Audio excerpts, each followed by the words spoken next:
Update: 7 months ago I was sucker punched by my wife's affair partner in a bar. Original post: 7 months ago I discovered my wife was having an affair. I am now ready to leave and I owe this Reddit a great deal of thanks. Reading through the posts here helped me navigate these past few months. This is not new to me. I have worked through many of the emotions, so if I come off as not caring or just posting the facts, it's because of that. Believe me when I say I have been through an emotional ringer these past months. I just want to get the facts out and ask for some opinions. Sorry it's so long. 7 months ago I was sucker punched by my wife's affair partner in a bar. My wife, her brother and his wife, and my wife's best friend and her husband decided to grab drinks after attending a concert. I don't drink, so I became the designated driver as usual. At one point the ladies went to the restroom and 2 came back, but my wife did not. Her best friend stated she was having some stomach trouble and would be along shortly. After a few minutes, I needed to go myself, so I went to the restroom. As I made my way through the crowd, I spotted my wife standing and talking to a man. He had his hand on her hip and she had hers on his shoulder. It struck me as a very intimate pose. She noticed me immediately and disengaged with the man as I reached them. She grabbed my arm to pull me back toward our table as I asked who he was. The guy replied, "None of your business," and at the same time my wife pulled me again. As I turned to her to ask again who this was, the guy punched me on the side of the head. I stayed on my feet, but I immediately felt myself going back. He had tackled me and slammed me against the wall hard enough to where I blanked out. I could hear, but I could not see or make sense of what was going on. He apparently punched me at least twice before my brother-in-law tackled him and proceeded to beat him senseless. This was relayed to me later. My next coherent thought was in an ambulance. The affair partner was taken to the emergency room and later arrested. My brother-in-law was arrested but charges dropped, and I stayed in the emergency room overnight and into the next day to rule out any side effects of a concussion. I was interviewed by the police eventually and they seemed surprised that I did not know the man that attacked me. They said my wife told them it was a misunderstanding and that the guy was someone she worked with and got handsy, and everyone just overreacted. A day or 2 later my brother-in-law, who had been very cold toward my wife since that night, came by and sat down and explained he needed to tell me something. Apparently while I was knocked loopy the guy kept telling everyone he had been effing my wife for months. Obviously, I was completely stunned at this. He told me he didn't have proof, but he believed the guy was telling the truth. He struggled with telling me, so he did some research on how the best way to handle this was, and he realized that it was the right thing to do to tell me. He used Reddit as part of his research and recommended I join and read some of the posts about infidelity and make a decision on how to handle this. That's when I joined Reddit and this account was born. It didn't take long to realize that I needed to get my emotions under control and start looking for facts. Apparently gaslighting and rewriting history is common, and I am 100% sure my wife would do this. So I cried, yelled, punched, etc. I got it out of my system as much as I could. That night when she came home I could barely contain myself, but every day it got a little easier. 2 days later I was able to get a hold of her phone and did a quick search, and there it was. Pictures, texts, videos, etc. all of it. She didn't even try to hide it. She's not tech savvy, but then again she knew I never checked her phone. Over the next few days I was able to copy the texts between them and the pictures and videos. Eventually I checked other texts and realized her best friend was helping her hide it and was encouraging it. The best friend actually confessed to having her own affair a few years ago. I exported those texts. My brother-in-law and I made the mutual decision to exclude him from any further information the day he told me, but I did reach out to my sister. She and her husband have rental property, and they promised to give me a heads up when they had a home open up so I could have a place to stay. That took almost 6 months, but I now have a home I can rent and I am able to finally leave. It's been horrible these past few months acting like I care about our marriage and trying to love a person I have been married to for 32 years and together for 35 years. Yes, we have had sex during this time. Not often. It has not been gentle, I am ashamed to say, nor has it been to satisfy her in any way. It's basically been very impersonal, a means to an end. I have to act like I did not see the videos and pictures she made with him and for him. Or read the I love yous in their texts.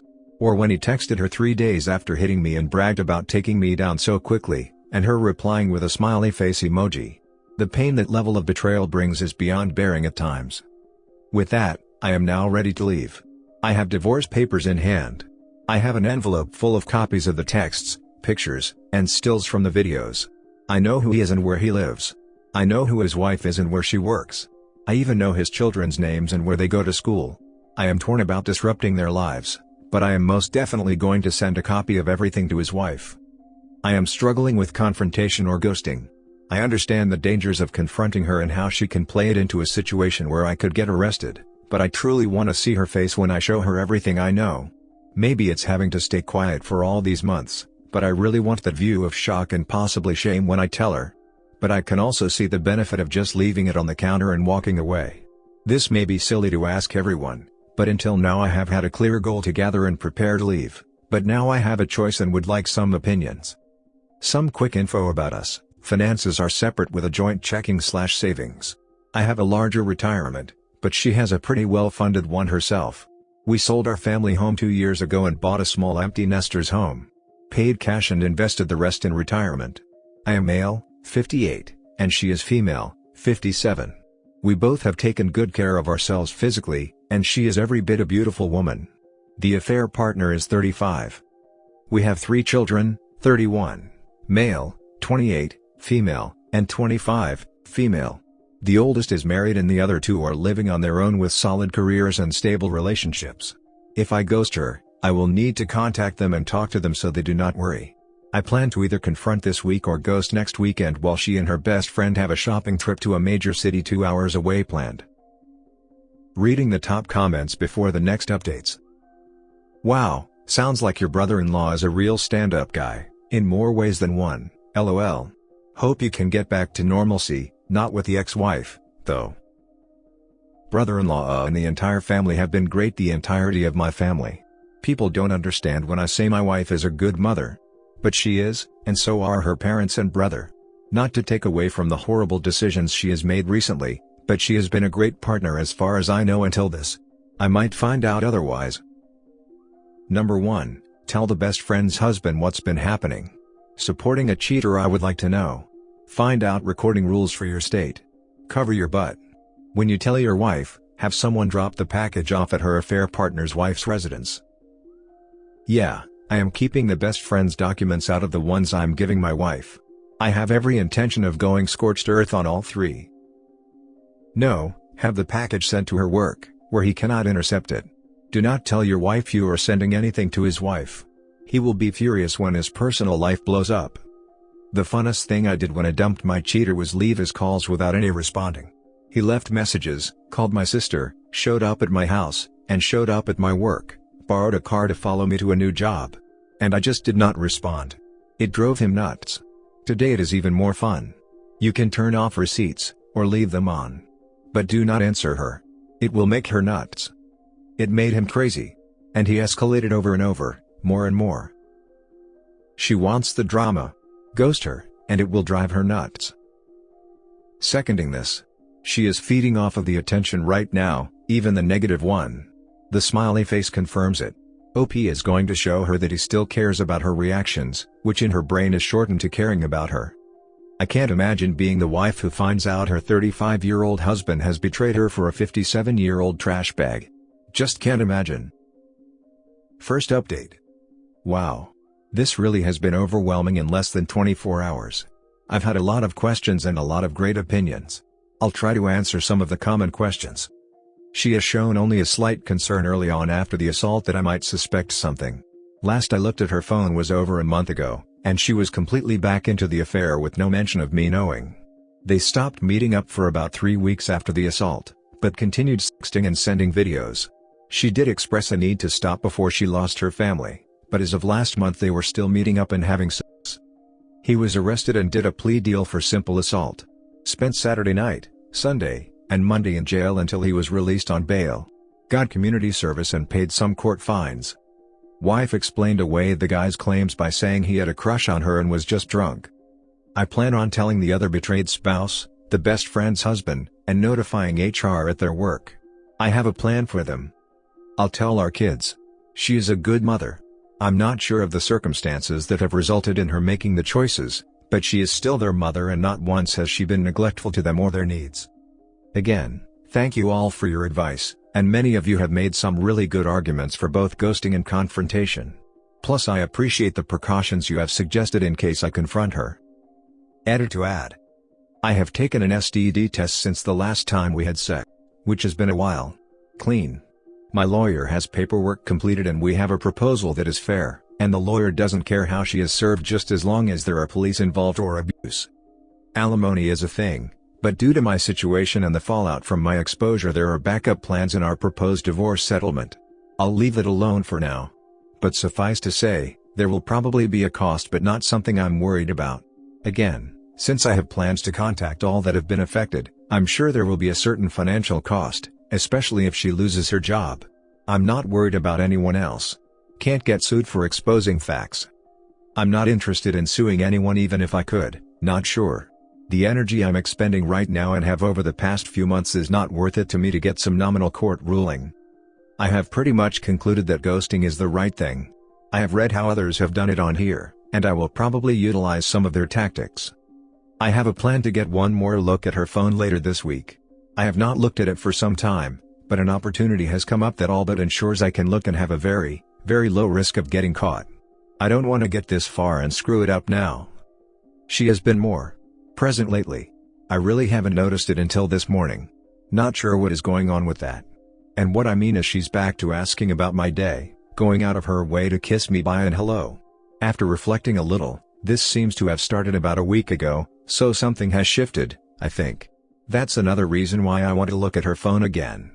Not that it will change anything, but this will be the final time I have an unfiltered view of what has been going on. Once I ghost her, I won't be able to gather any more information. Finally, I don't plan on going into gory details with my children. I will tell them, but honestly the conversation will just happen naturally. I cannot in any way plan out that conversation. Thanks again everyone for your help and support. I'll probably go quiet until afterwards at this point. I'm already worried about giving too much info out. Second update. I checked her phone for one last time and learned that she has apparently ended the affair. This appears, based on dates, to have happened just 2 days after my last peek at her phone. Obviously, I can only go by what I see, so I'll accept that she did end it. The real evidence came in her best friend messages. She confirmed with her best friend and stated that she had been trying to end it since the incident in the bar, that she claims snapped her back to reality. Still took her almost 5 months, so go figure. She even addressed the smiley face reply by saying she was too scared to say anything against him because it looked like everything was blowing up and she didn't know what he was capable of doing. Again, took 5 months to end it. Her best friend stayed true to her trashy character. My wife almost confessed twice in the past month, but best friend talked her out of it. One of these I actually remember based on what she told her friend. She had come home for lunch a week ago this past Monday. Not unheard of but rare, and it had not happened in the last year. Her eyes appeared swollen like she had been crying. She was going to tell me that day but chickened out. Oh, and the best friend gave me enough clues to figure out her affair partner. While trying to talk my wife out of telling me, she said, best friend's husband would have kicked me out and left me broke 2 years ago if he knew I f***ed our neighbor. Not to mention how upset best friend's daughter would have been. Best friend's daughter was a senior in high school 2 years ago. Their neighbor across the street was, and is, a math teacher at her high school. He and his wife are known to us obviously, as he has been a teacher for over 10 years at the same school. So, yeah. Another family blown up by infidelity. Nothing has changed. I have decided ghosting is probably the best route.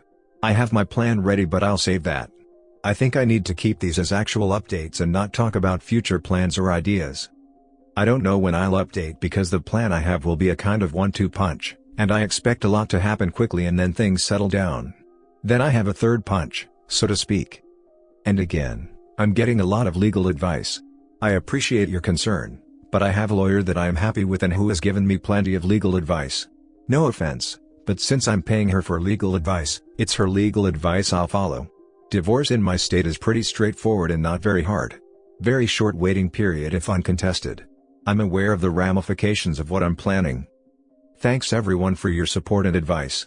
Those that have reached out in private, thank you. Some I have had discussions with, others I have not. Please don't take offense, just too many to engage with.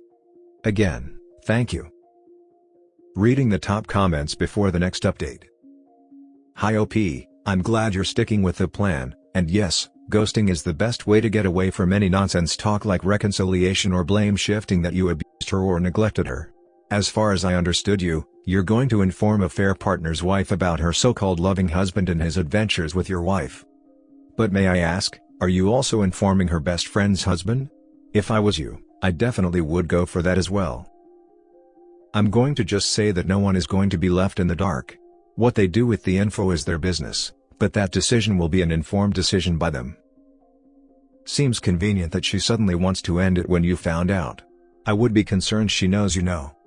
This is a person that watched you get assaulted and still stayed with the person who did that. It's monstrous.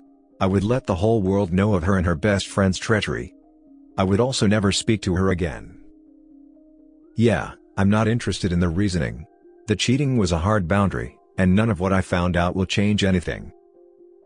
At your last post I advised you to ghost your wife and keep a knockout spray with you in case her lover sees you. That she broke up with him changes things a bit. I know that she betrayed you and all, but this is about your conscience. Can you rule out that when her lover's life blows up, he will not blame your wife for everything and let his anger out on her?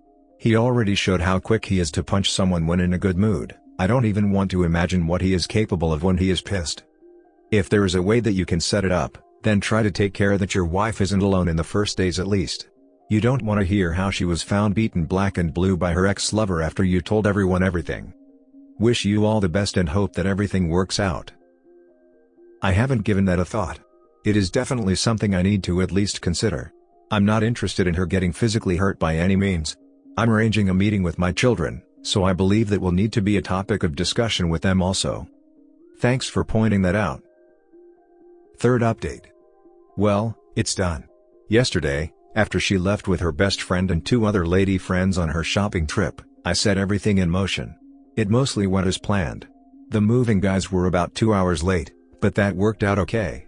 Most of my stuff I had packed slowly over the past weeks, and the bulk of the things to move were large items, mainly my office, desk, chair, bookcases, etc. Took about 2 hours to pack up and move the office stuff and store my workshop items. Earlier that morning, in a fit of pettiness, I took a hacksaw to my wedding band and cut it in 2. I placed it on top of the divorce papers and a copy of the evidence I had of her affair, minus anything about her best friend or anything from their texts. Closed the door and left. Met with 2 of my 3 children in person. The youngest could not make it but joined us via FaceTime. That was difficult. Telling your children something of this nature is hard no matter their age. There was a lot of crying. A lot of anger too. They asked the typical questions, "Are you sure? Can you work through this?" Again, it was tough. I told them who it was and that, given his history, they should probably be more aware of their surroundings, though I don't think it will come to anything violent, against them at least. I would not tell them where I'm staying yet. I explained I need some peace and quiet and that I did not want to put them in the position to lie to their mother. I explained if they needed to get up with me to contact their aunt. After some long hugs, I headed to my new house. I did call my wife's brother. He and I have more of a brother-type relationship than brother-in-law, so I felt I needed to update him. He wished me luck, and we made plans to get together later after things had settled down. I then phoned my sister and updated her, and then shut my phone down. I slept really hard last night. I believe the mental and physical exhaustion has finally caught up with me. Emotionally, I'm pretty even. No fits of anger or sorrow. I think relief is a good description of what I'm feeling right now. I can't update you on my soon-to-be ex-wife. I turned my phone on long enough to check on my kids and post this. There are a lot of missed calls and texts. I have not read any of them, though I can see the beginning of a few of them in preview on my notifications. Lots of "I'm sorry. Please call," and "Where are you?" texts. I plan on ignoring them. I'm not finished. I have others to notify. So I'll update then. That's all. Thanks again, everyone. Reading the top comments before the next update. In your first post you asked whether ghosting or confrontation should be your goal. With how things have developed now, are you satisfied with the option that you chose, to ghost? Wish you all the best, stay strong and stay firm. When will your wife return from the trip? Yes, I am. It has allowed me some time of clarity and peace.